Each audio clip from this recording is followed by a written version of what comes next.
नमस्कार साथियों, मैं राम लेंबे स्वागत करता हूँ आपका हमारे चैनल इंडियन एफएम इनसाइट्स में।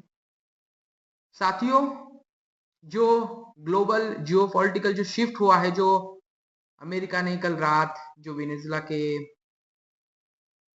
राष्ट्रपति को जो गिरफ्तार किया है, उससे क्या मार्केट के रिएक्शन है, क्या हमारे इंडियन मार्केट ने आज रिएक्ट किया, कैसे ग्लोबल बाजारों में के ऊपर इसका जो रिएक्शन है वो आया है, इसके रिगार्डिंग हम हमारे वीडियो के दौरान हम चर्चा करने वाले हैं। क्या कौन से वो स्टॉक्स है जिसकी वजह से, जिस ये न्यूज की वजह से उसमें तहलका मचा हुआ है, क्या भू राजनीतिक शिफ्ट हुआ है, क्या कह रहे हैं बाकी के सारे देश इस जो एक्शन जो यूएस ने लिया है उसके ऊपर, उसके रिगार्डिंग भी चर्चा हम हमारे वीडियो के दौरान करने वाले हैं। तो बने रहे हमारे साथ वीडियो के आखिर तक। अगर आपको अच्छी और सही जानकारी चाहिए तो हम आपके वीडियो के दौरान पूरी जानकारी आपको देंगे। साथियों, आज यानी 5 दिसंबर जो वेनेजुला में जो कल जियोपॉलिटिकल जो शिफ्ट हुआ था, जो प्रॉब्लम हुआ था क्रिएट, उसकी वजह से आज मार्केट हमको थोड़ा सा सस्ता ही दिखा। मार्केट में आज ऊपरी लेवल से हमको काफी सारी सेलिंग प्रेशर हमको देखने के लिए मिला। साथियों, अगर पूरे इक्विटी मार्केट के बारे में बात करें तो आज हमारा जो सेंसेक्स है, निफ्टी है और बाकी के सारे इंडाइसेस है, वो पूरे रेड निशान में बंद हुए हैं। अगर इतना बड़ा जियोपॉलिटिकल अगर कोई भी न्यूज होता है तो डेफिनेटली उसके तो आसार नेगेटिव ही आने वाले हैं स्टॉक मार्केट के ऊपर। कोई भी बाइंग करना नहीं चाहता है, सब सेल कर रहे हैं, एफआई भी लगातार उनका माल बेच रहे हैं। लेकिन जब भी ऐसा कोई शिफ्ट होता है, कोई भी ऑयल रिलेटेड अगर इतना बड़ा अपडेट होता है तो डेफिनेटली जो ऑयल रिलेटेड जो स्टॉक रहते हैं वो तो चमकेगी ही ना। तो इसलिए अगर आज आपने देखा होगा तो कोल इंडिया हो गया और कोई ऑयल मार्केटिंग कंपनी के स्टॉक्स जो है, तो मॉर्निंग में उनके उनके भी इसमें खासा गेन था, लेकिन रिस्क फैक्टर की वजह से उसमें भी हमको लास्ट में मुनाफा वसूली ही देखने के लिए मिली। साथियों, ये जो सिग्निफिकेंट शिफ्ट है मार्केट का सेंटिमेंट का, उसमें जो सबसे बड़ा कारण जो निकल के आ रहा है तो यही है जो यूएस ने वेनेजुला के साथ किया है। बहुत सारे देशों की उसके ऊपर प्रतिक्रिया भी आई है, लेकिन जिसके पास पावर होता है ना दोस्तों, अगर आप कुछ भी करो तो उसके रिगार्डिंग कुछ भी एक्शन आप ले नहीं सकते। इसलिए पावर होना बहुत ज्यादा आवश्यक है। भारत को भी इस दिशा की ओर सोचना पड़ेगा और पावर जनरेट करना पड़ेगा। अगर आपके पास पैसा है, आपकी इकोनॉमी स्ट्रांग है, अगर आपके पास इक्विपमेंट है, आपकी सिक्योरिटी स्ट्रांग है, तो आपका बिजनेस भी बढ़ेगा, आपके मार्केट में पैसा भी आएगा, बड़े बड़े कंपनी फाइनेंस आपके मार्केट को करेंगे, एफआई भी लौट आएंगे और सब ठीक होगा, आपकी करेंसी भी बढ़ेगी। लेकिन उसके लिए प्रॉपर प्लान ऑफ एक्शन की जरूरत है दोस्तों, जो शायद अभी इंडियन गवर्नमेंट को सोचने की फिलहाल बहुत ज्यादा आवश्यकता है।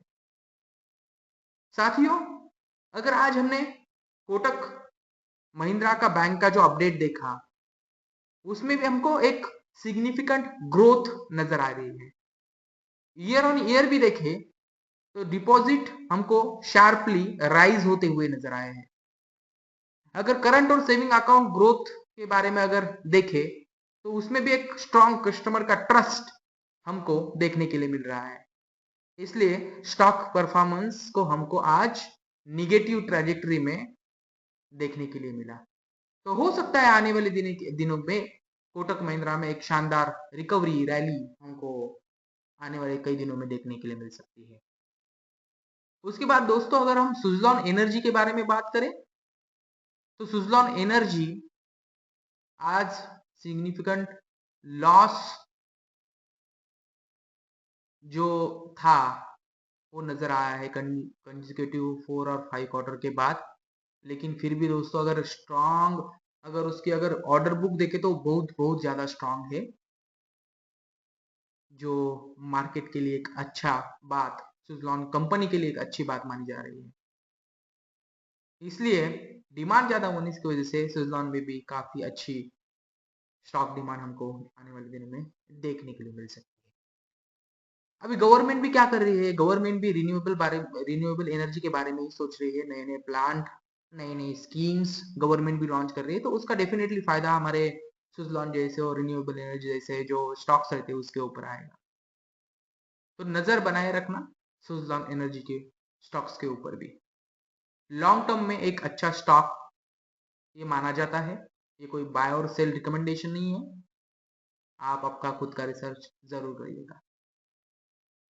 अगर आप रिसेंट जो यूएस ने जो मादुरो को कैप्चर किया उस के रिगार्डिंग अगर देखें, तो उसके रिगार्डिंग दोस्तों जियो पॉलिटिकल बहुत बड़ा टेंशन का कारण ये बन चुका है। ये जो डेवलपिंग कंट्रीज के मार्केट रहते हैं, तो उनके लिए तो ये बहुत बड़ा रिस्क ऑफ का कारण बन चुका है, क्योंकि पता नहीं ना आगे और यूएस क्या और एक्शन लेगा, क्या और उसमें इन्वेजन करेगा, या अभी यहाँ पे ही स्टॉप होगा। कभी कभी तो ऐसा लगता है दोस्तों कि ये जो यूएन बने हुए हैं, ये जो बड़े बड़े संस्थाएं बने हुए हैं, ये सिर्फ जो कमजोर है उनके ही ऊपर दबाव डालने के लिए है। ये जो बड़े लोग होते हैं, यूएस जैसे जो बड़े स्ट्रांग कंट्रीज होते हैं, उनके ऊपर इनका कोई भी प्रभाव नहीं पड़ता है। लेकिन अगर हमारे कश्मीर में या हमारे इधर कुछ भी होता है, तो ये सब निकल के सामने आकर हमको समझाने लगते हैं। तो इसलिए दोस्तों पावरफुल होना बहुत ज्यादा जरूरी है।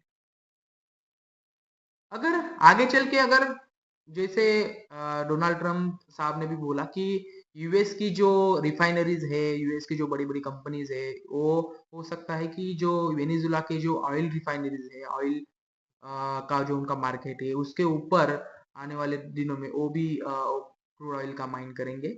और उससे ये हो सकता है कि आने वाले कुछ सालों तक जो क्रूड ऑयल का जो प्राइस का जो सेंटिमेंट था, जो रिस्क था कि रिसेशन आने के जो चांसेस थे, वो पूरा वो पूरा सेंटिमेंट मिट जाए। क्योंकि अगर यूएस ने अगर वहां से ऑयल एक्सट्रैक्ट करना चालू कर दिया, तो जो वेस्टर्न कंट्री जो हमारे ऊपर से ऑयल लेते हैं या रशिया के तरफ से जो ऑयल होती है, वो सब बंद हो गए और यूएस फिर से उन वेस्टर्न कंट्रीज को ऑयल बेचेगा उसी रेट में जो रशिया अभी फिलहाल बेच रहा है। तो उसमें और क्या होता है, हमारी तो नज़र डेफिनेटली बनी हुई है। हम आपके उसके ऊपर जरूर चर्चा करेंगे, जरूर बताएंगे। लेकिन डेफिनेटली कमोडिटी के बारे में बात करें तो क्रूड ऑयल तो डेफिनेटली ज़्यादा कुछ बढ़ने वाला नज़र नहीं आ रहा है। लेकिन अगर गोल्ड के बारे में बात करें दोस्तों, तो गोल्ड और सिल्वर के प्राइस यहाँ से सर्ज होने की आशंका हम नहीं टाल सकते। तो उसका कारण यही है, जब भी अगर स्टॉक मार्केट में क्राइसिस जैसा सिचुएशन पैदा होता है, रिस्क ऑफ का सेंटीमेंट बना हुआ होता है, तो गोल्ड और चांदी में एक सुखसुखाहट हमको महसूस होती है। अभी ये जो यूएस के ऑयल कंपनीज है, ऑयल स्टॉक्स है, उसके लिए आने वाले जो दिन है, उसके लिए एक बहुत बड़ा हम कह सकते हैं एक डेवलपमेंट इस ये जो अटैक हुआ था, ये जो शिफ्ट हुआ था, उसकी वजह से हो सकता है देखने के लिए मिले। जैसे कि मैंने आपको कहा दोस्तों कि ये जो वेनेजुला का जो क्राइसिस पैदा हुआ है, उसकी वजह से जो ग्लोबल ऑयल का सप्लाई है, उसमें यूएस को तो फायदा होगा, लेकिन जो चाइना है उसको नुकसान होगा, क्योंकि चाइना अपना बहुत सारा जो माल है, जो ऑयल है, वो वेनेजुला से परचेज करता था। इंडिया का तो फिर भी 0.5% 1% के आसपास हो गया, लेकिन चाइना का बहुत बड़ा सप्लाई चेन जो है वेनेजुला था। तो चाइना में तो डेफिनेटली महंगाई बढ़ेगी, लेकिन इंडिया हो गया, यूएस हो गया, अभी भी यूएस और इंडिया के जो रिश्ते हैं अभी इतने भी खराब नहीं हुए हैं, तो इंडिया के लिए तो अभी फिलहाल कुछ कह नहीं सकते दोस्तों। यूएस का आगे पता नहीं क्या चीज के ऊपर पलट दे, तो देखते हैं आगे और क्या होगा। लेकिन डेफिनेटली ये जो अभी जो मादुरो को जो पकड़ा है यूएस ने, उसके ऊपर अभी सभी डिपेंड है। लेकिन डेफिनेटली अभी उसको तो छोड़ेंगे नहीं, एक तो एटलीस्ट देखते हैं अब यूएस कोर्ट क्या डिसाइड करता है।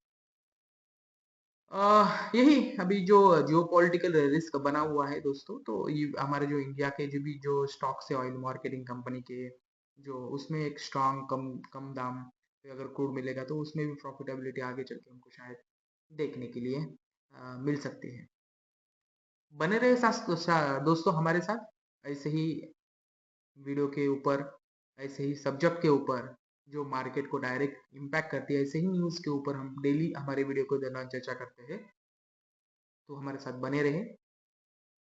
धन्यवाद।